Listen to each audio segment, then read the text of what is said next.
Business Brain, episode 538 for Casual Friday, April 5th, Walk to Work Day 2024.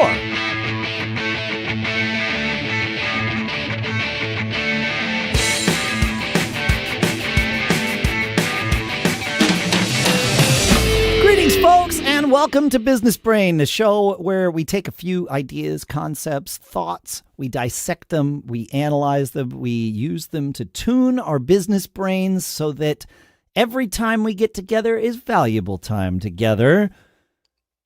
A sponsor for this episode is Shannon's upcoming Escaping Employment book at escapingemployment.com. He'll tell you more about that in the episode here. For now, here in Durham, New Hampshire, I'm Dave Hamilton. I jumped in and stepped on Dave. It's only 10 years. I'm still working on this stuff.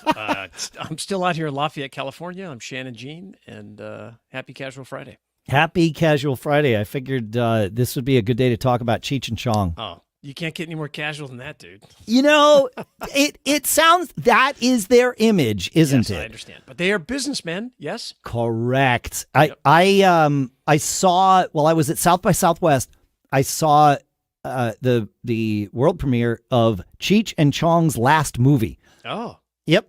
They were there. They did a Q&A after the film. They showed up in this big, Cadillac that was smoking and had of course, right. Yeah, right. All the thing. And the movie is a documentary about them and their career and their relationship and all of that stuff. Right. So it was an interesting thing. The way they started out was actually Tommy Chong was a musician, and I've actually met his daughter. His daughter winds up in New Hampshire. She's come to see some of the shows, the theater shows that I've done. But he realized that, touring, and I'm oversimplifying it here, but, touring with a band was a lot more of a logistical headache than it was touring as a comedy duo. Because as a comedy duo, you only need two people, and that's it. Yeah. And so there were more of them. They really started as kind of a clone of another comedy troupe, and there were more of them, and they, one by one, people sort of left, and then there were two. And so they started just doing their thing, but they weren't doing the style of comedy that we know them for. Okay. Until one night when they had written some weed jokes about cannabis and, all of that stuff. Sure. And they told them, and they got huge laughs. And they said in the movie, they're like, we're comedians. Most comedians at that time, and I think also at this time, it's not, I don't want to say most comedians, but it's not uncommon, like it is amongst musicians, to find people smoking cannabis. Like if you're going to be a musician and hang out with musicians, whether you choose to or not, you just know that it's going to be it's going to be there. And the same is true in comedy, in the comedy world, according to them and others, but certainly according to them. But they said, we weren't smoking any more weed than anybody else was. We just were telling jokes about it. But also, we weren't high on stage. And nobody else was either. He's like, we would go do our job, and then afterwards, that's when we would enjoy characters they played. But they found this just became their niche. And obviously, then they said, we never had any idea that it was going to grow into this thing. This is, beyond anyone's wildest dreams, that this comedy duo that started talking about weed would become this brand, right? And it really saw an ad for the Cheech and Chong Gummies. Yeah, up on online. That I love. I like CBD a lot. It actually I wound up having it prescribed for me years ago. Yeah, the Cheech and Chong CBD gummies, which they don't make anymore, but maybe after they hear this episode they will. Yeah, they don't make the pure CBD gummies anymore. They had these CBD Nano gummies that I loved. Those, they were some of the best formulated CBD gummies that I ever found. Interesting. Yeah. But they stopped making them, I guess, because they weren't selling. Yeah. And so now they sell the ones that are like a blend of CBD and THC and, and all the other stuff.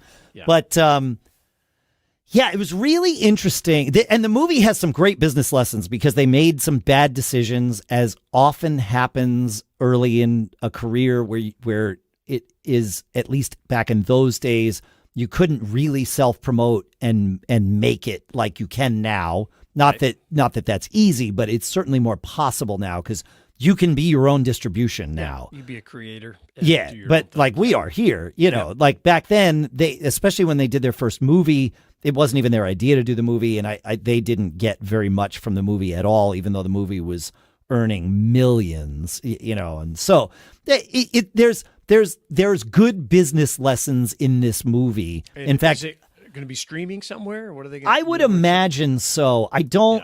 I'm looking to see if anybody picked it up yet. Right. I don't see any distribution partners listed on the South by Southwest page for it, but that doesn't mean anything Sure. At this point, especially a month later. They're Cheech and Chong. There's no doubt in my mind that they already had distribution for this movie before they started producing it. Yeah. So, keep an eye out. It's called Cheech and Chong's last movie, but really fascinating story. And I would call this a business story movie more than anything else. I mean, if you're a fan of Cheech and Chong because of their work, you will find interesting moments or whatever, I would presume. But it's a story about two guys that created a business together. Yeah, that's awesome. Against all odds, kind of. Yeah, which is a typical story. But good stuff, man. But it was good. It was really, and the part that blew me away was the weed thing was just almost an accident. Yeah, almost. Really cool. And I love the alter ego thing, right? Where we're playing characters. We don't walk around with our smoke coming out of our car. Right. I mean, they do when they're in the public eye. Yeah. You got it. Exactly. That's cool. Yeah. I love it. That was cool. I love it. Yeah. You want to tell us about escaping employment again, Shannon? Let me talk about this, my upcoming book, Escaping Employment. It's basically the story of my life, but broken down into lessons, things that I've learned based from not working for anybody ever. And, we always joke around the show here that we are patently unemployable. Yep. That's certainly true in my case. But I break it down into just lessons that I learned along the way, great successes that I've had, and also terrific failures that I've had that have taught me a lot. This will be my fourth book. And the concept is just to show you how it can be done, and at different stages. If you're just getting started, like out of school, and you don't want to work for anybody, I talk about that a lot. Or if you're an aspirational corporate person that wants to go out and start a business, I talk about, all different ways to do it and things that worked for me. If you go to escapingemployment.com, you can get on the wait list for the book, and you also get a free chapter when you enter your email address. And I'd love to get your feedback, and we'll keep you posted on how it goes. It's going to get published this year. Amazing. Escapingemployment.com, folks. Go there now. Sign up on Shannon's wait list, and you'll get extra stuff along the way. Follow the journey. You got it. You mentioned a different kind of leverage to me, Shannon.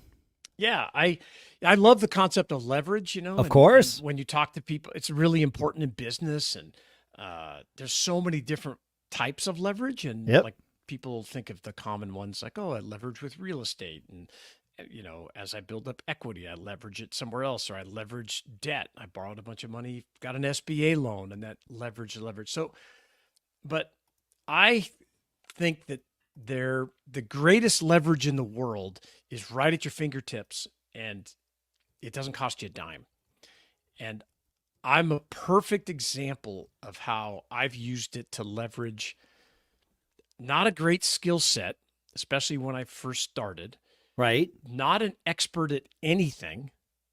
And not that, I'm a hard worker, but I'd like to cut corners and not really kill myself.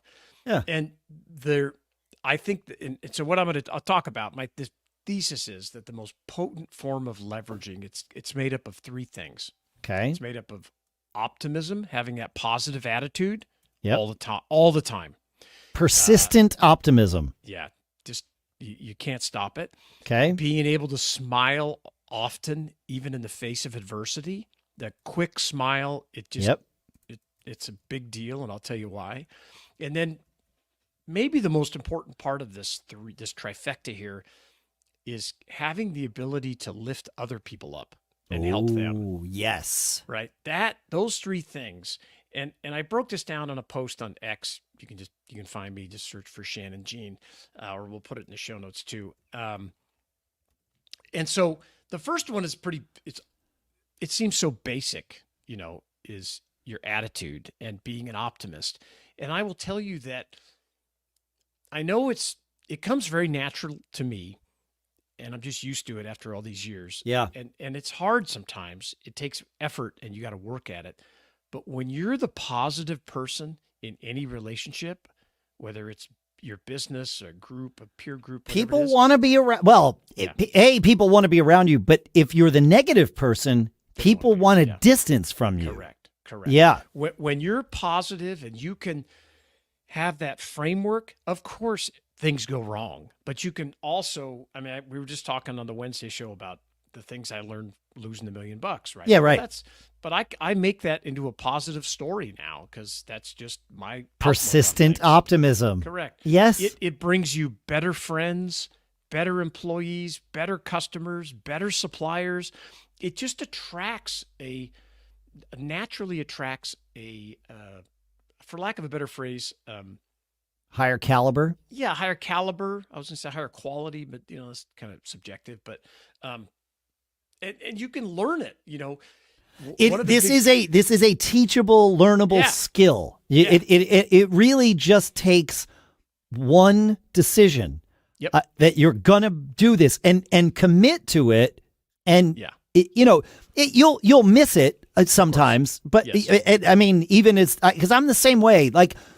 I as you were going through these first one, I do that. Okay. Smile on the face of adversity. Oh my gosh. That's who I've been all the way through. I had to learn how to do it. Not all the way through, but I had to learn that as a teenager, really. Yeah. And then the ability, and I would say, and willingness to lift other people up, that I only really learned in the last, I'll say 10 years. And boy, howdy. Oh man. Has it been, it's huge, right? Yeah. And I've always wanted to help people like that. And I think that was enough of this to keep me, moderately successful, right? Okay.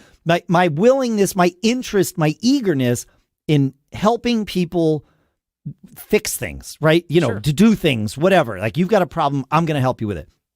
But that's not the same as lifting other people up. And as soon as I started to lift other people up, it was like, it comes back to you. I've been missing. It's exponential. It is. And so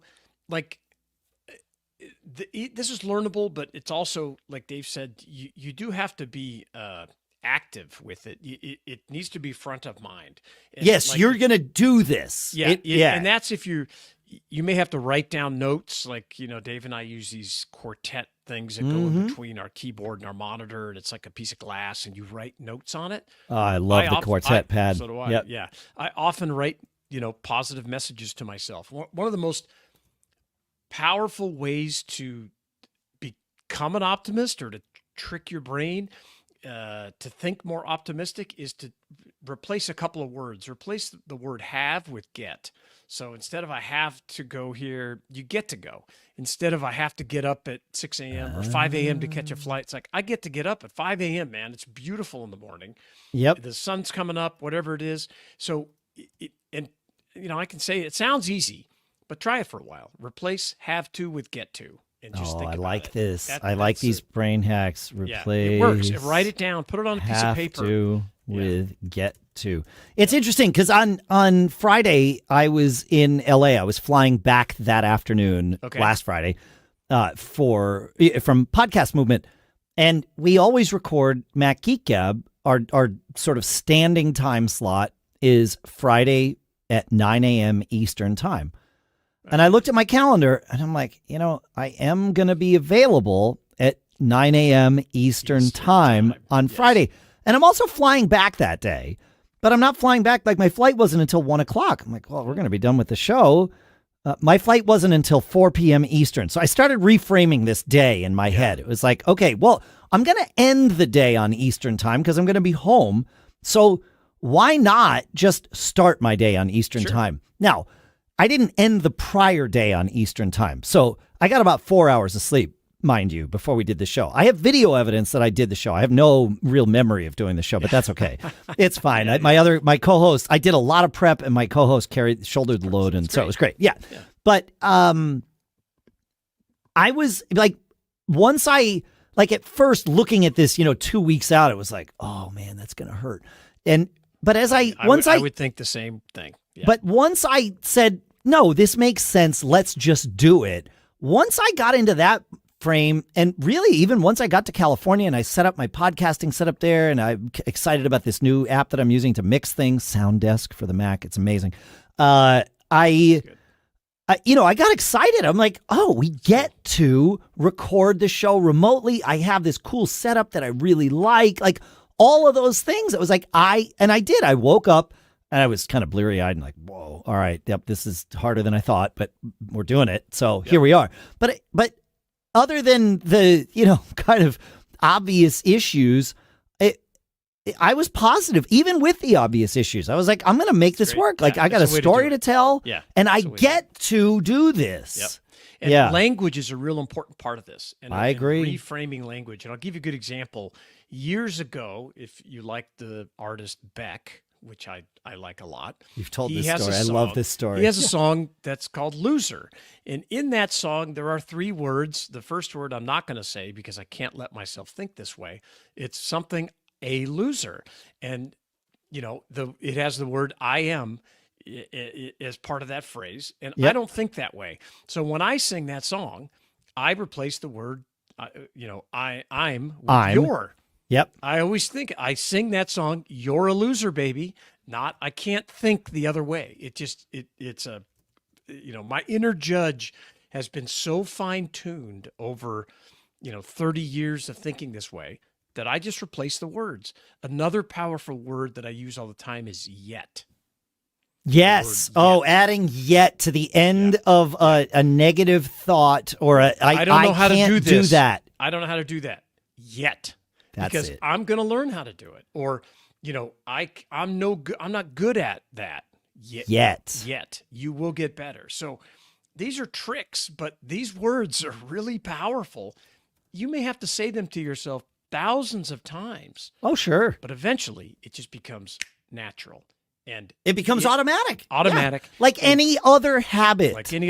And it starts picking up people around you. And you're hanging out with more positive people because you have more in common with them, because you speak a similar language. Yes. You smile more, which is very basic, but you really should do it because everybody is attracted to a big smile. Oh, there's like endorphins that get released when you smile. Yep. It's a physical hack. Yep. Yeah. And so this last piece of this massive leverage that I've used my whole life is lifting up other people. You want to be the positive one in the group, especially when someone's telling you something they're dreaming about, like, I really want this, or I'm going to try this new thing. I'm going to start a business. You want to be the one that's like, that's incredible. I love hearing that. How can I help you? It costs nothing to cheer someone else on, and it pays dividends. Yeah. And most people don't do it. That's why it pays dividends. It's also cost nothing to say please and thank you. Yeah. And yet I would say that pays even more dividends than raising other people up. You got it. It's crazy. Yep. Yeah. So these 3 things, and I'm the walking example of how, because I did not have much.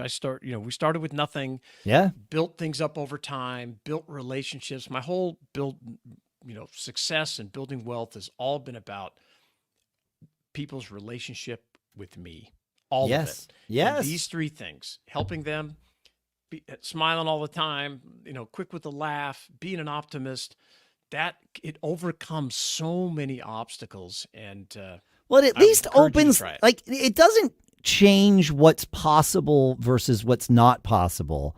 What it does is it allows you to experience whether or not something is actually possible. Well, I'm a believer. I firmly believe that reality is flexible. Well, that's it. And so that's what it does, is you're kind of pushing and you're also... Well, I think reality is flexible in the negative. There are things that you can, there is the finite result of like the best outcome is always there. Okay. But if you convince yourself that the best outcome for you is 20 notches down from that, then you are correct. You have molded your reality. Yeah. Right? It's that old phrase, whether you think you can or think you can't, you're right. Right. Yeah. Exactly. Kind of yeah. Now, if I say, I know that if I, jump off of my deck, I'm going to land on the moon.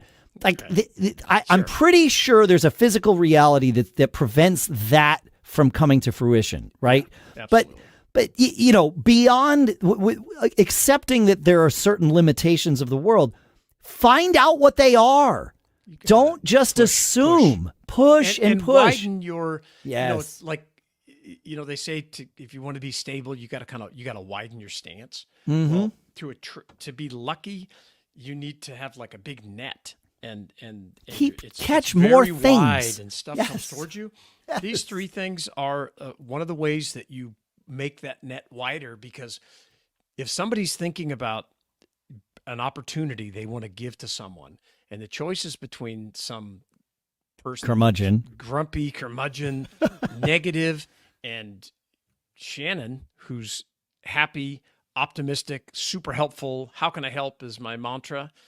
I know where it's coming. It's coming to me. And listen, here over and over and over. Here's a thing, and I think perhaps by osmosis, this is how I learned to help lift other people up, is by hanging out with you. We talk every week, and I know that the curmudgeons, they're not my competition for the world's resources. Because the resources, if it's me versus the curmudgeons, the resources come to me. It's just how it is. I win every time. Not every time, but 80% of the time, more than I need to. Yeah. You are my competition in the world. Well, right? Because you're the same way. The good things come to you. Now, this isn't an accident, but I want the good things to come to me. So I gotta outdo you, and you gotta outdo me. Like, where and the pie is plenty big. It's plenty big. Niche. I had a great call today with a guy that's in the hotel business that he was talking the same language about doing this and upgrading, helping out people. That. And I could just see it, and I was like, man, you are on your way to the moon. You're going to be so successful. It's awesome. Those traits that, people, they're attractive. Miss. Yeah. And that's not to mitigate that there are bad days and there are bad things that happen to all of us. And you still got to do the work. You have to do the work. And sometimes you have to have that alter ego that shifts into, when I lost $1 million, I still had to go to work the next day and motivate my employees and find new suppliers and attract customers. And if that more than the day before. Yeah, more than the day before. So if that weight that was pushing down on me, I mean, I can remember, we used to throw these huge Halloween parties, and I found out about this problem, we'll call it, the day we were having this huge party. Of course you did. That night, I was like in my head, and I had all these people. We used to invite hundreds and hundreds, suppliers, customers who would come to this massive party. And I was walking around there going, how do I got to have a great time. I got to make sure my guests all have a great time. And I learned a lot about compartmentalizing. Yeah, I bet you did. Yeah. Out of necessity. So, but I would love to hear how you've used this, or, if you think I'm oversimplifying it, which of course I probably am. Of course you are. Yes. Feedback at businessbrain.show. We want to talk about your methods for success as well, so we can grow our business brain together. Give us some information. Talk about your business. Tell us you want to come on the show, and iterate with us. Like, we're all tuning these. Like you said, we're tuning our business brains together. So feedback at businessbrain.show. You can text us 567-274-6977. All that's at businessbrain.show.